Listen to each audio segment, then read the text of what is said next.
আজকের গল্পটি খুবই ছোট, কিন্তু সারমর্ম অধিক মূল্যবান। তাই সামান্য সময় নিয়ে গল্পটি শুনে নিজের ভেতরে মোটিভেশন জাগিয়ে তুলুন। কোনো এক সমুদ্রের কিনারে একটি ছোট বাচ্চা বালি নিয়ে খেলাধুলা করছিল। হঠাৎ করে সমুদ্র থেকে বড় একটি ঢেউ এসে সেই বাচ্চাটির জুতা ভাসিয়ে নিয়ে যায়। এটা দেখে বাচ্চাটির মন খারাপ হয়ে যায়। আর হঠাৎ করে বাচ্চাটির কি যেন মনে হলো এবং সে সমুদ্রের কিনারে বসে মাটিতে লিখে ফেলল যে, সমুদ্র, তুমি চোর। কিছুক্ষণ পর সেই সমুদ্রের অন্য আরেকটা জায়গায় একজন যুবক সমুদ্রে ডুবে মারা যায় এবং সে যখন কিনারে এসে পৌঁছায় তখন সেই যুবকের মা ছেলের লাশ দেখে কাঁদতে শুরু করলো। কাঁদতে কাঁদতে সেই যুবকের মা সে সমুদ্রের কিনারে বসে মাটিতে লিখল যে, সমুদ্র, তুমি একটা খুনি। আবার একজন বৃদ্ধ লোক যখন সেই একই সমুদ্রের কিনারা দিয়ে যাচ্ছিল, তো তখন সেই বৃদ্ধ লোক একটি অধিক মূল্যবান হীরা দেখতে পেল। এটা দেখে বৃদ্ধ লোকটা আনন্দে আত্মারা হয়ে গেল এবং সে মনে করল এই মহামূল্যবান হীরা তাকে অধিক টাকা পয়সার মালিক বানিয়ে দেবে, সে হয়ে যাবে একজন ধনী ব্যক্তি। তাই সে সমুদ্রকে ধন্যবাদ জানানোর জন্য ওই সমুদ্রের কিনারায় বসে মাটিতে লিখে ফেলল যে, সমুদ্র, তুমি অধিক দয়াবান।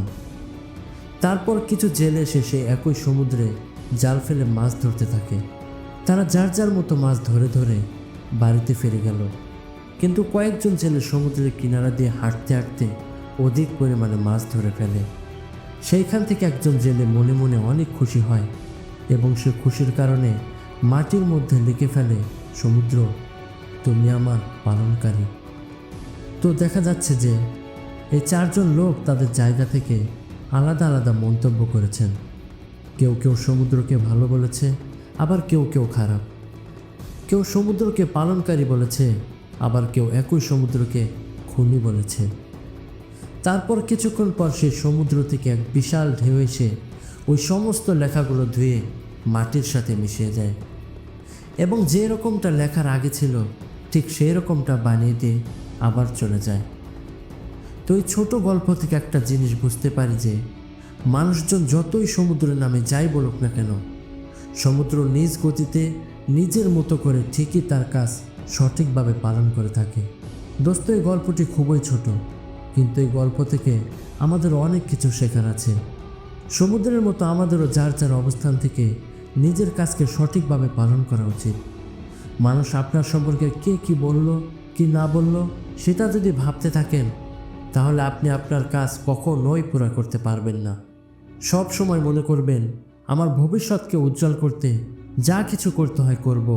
এতে মানুষ আমাকে কিভাবে ভাবুক সেটা দেখার মতো সময় আমার কাছে নেই। আর যদি তাদের ভাবনাকে সময় দিতে যান, তাহলে দেখবেন নিজের ভবিষ্যৎকে উজ্জ্বল করার মতো সময় নিজের হাতে নেই। তখন সারা জীবন আফসোস করেই দিন কাটাতে হবে। তো বন্ধুরা, ভিডিওটা যদি ভালো লাগে তাহলে একটা লাইক দিয়ে চ্যানেলটি সাবস্ক্রাইব করে দিবেন। আমি চেষ্টা করব এরকম আরও মোটিভেশনাল গল্প নিয়ে আপনাদের সামনে হাজির হতে। তো দেখা হবে পরবর্তী ভিডিওতে। সে পর্যন্ত সবাই ভালো থাকবেন, সুস্থ থাকবেন। আল্লাহ হাফেজ।